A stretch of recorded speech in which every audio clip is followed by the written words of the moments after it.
Yes, we can. And I realized I just kind of made an Obama reference there, and that was unintentional.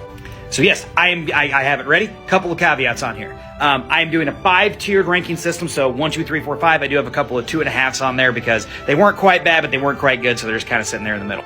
Also, no recent presidents. So Joe Biden, Donald Trump, Barack Obama, not on this list, mostly because I have not had enough time, and I don't think historians have had enough time to properly rank where they're going to be on that list. So I'm leaving those ones off just for my own personal reasons, because I don't really know where they rank compared to the other presidents yet, because they've not been out of office long enough, or they're still in office, or they might be in office again. Who knows?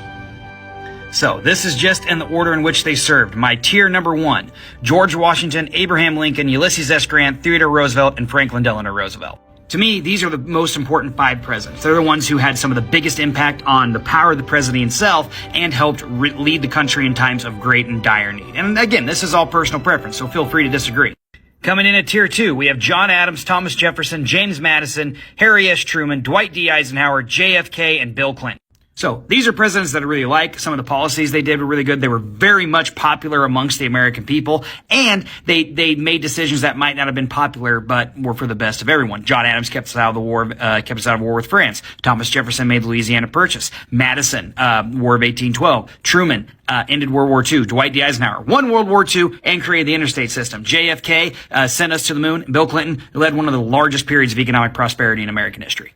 So my halfway in between tier, Lyndon B. Johnson and Ronald Reagan. Both of these guys were popular presidents for their times. They weren't the most, people have problems with both these guys for very legitimate reasons. So, why I think they were good presidents, they weren't great presidents. They were probably better presidents than they were human beings. We'll put it that way, especially in Johnson's case, because, whew. Tier 3 has 12 in it. James Monroe, John Quincy Adams, Chester A. Arthur, Grover Cleveland, William McKinley, William Henry Taft, Warren G. Harding, Calvin Coolidge, Gerald Ford, Jimmy Carter, George H.W. Bush, and George W. Bush.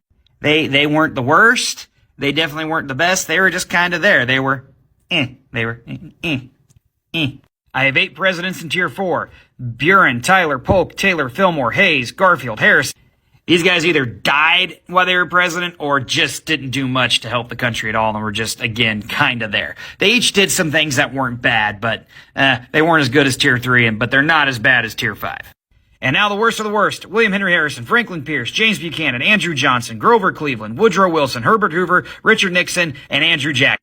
These are the ones who were either openly racist, identified with the South, let the South continue to gain arms, cause a civil war, should have been impeached, would have been impeached, or, were just overall not very effective and bad presidents. So there you go, my presidential ranking system. Enjoy.